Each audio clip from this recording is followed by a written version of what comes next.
በከተማችን ላይ የአዛን ድምጽ መስማት አንፈልግምና ሙስሊሞች ለቃችሁ ውጡ። ከፈለጋችሁ ወደ ሳውዲ ከፈለጋችሁ ደግሞ ወደ ሽረ። እጅግ አሳፋሪ ዜና ነው ይዤላችሁ የመጣሁት።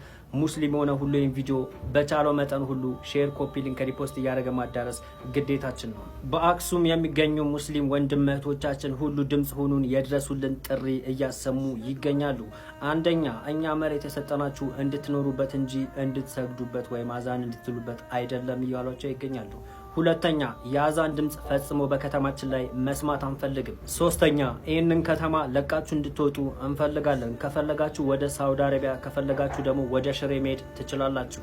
አራተኛ ሂጃብ የሚባለው ነገር ፈጽሞ የማይታሰብ ነውና እንዳታደርጉ። አምስተኛ ይህንን የማተገብሩ ከሆነ አክሱም ከህግ በላይ እንጂ ከህግ በታች አይደለችምና የራሷ የህግ አካሄድ አላት፣ እሱን ትተገብራለች ብለዋል። በተጨማሪ ደግሞ በ1984 እንደተከናወነው ጭፍጨፋ እንዳይካሄድባችሁ ከፈለጋችሁ ለቃችሁ ውጡ የሚል ማስፈራሪያ እየደረሰባቸው ይገኛል።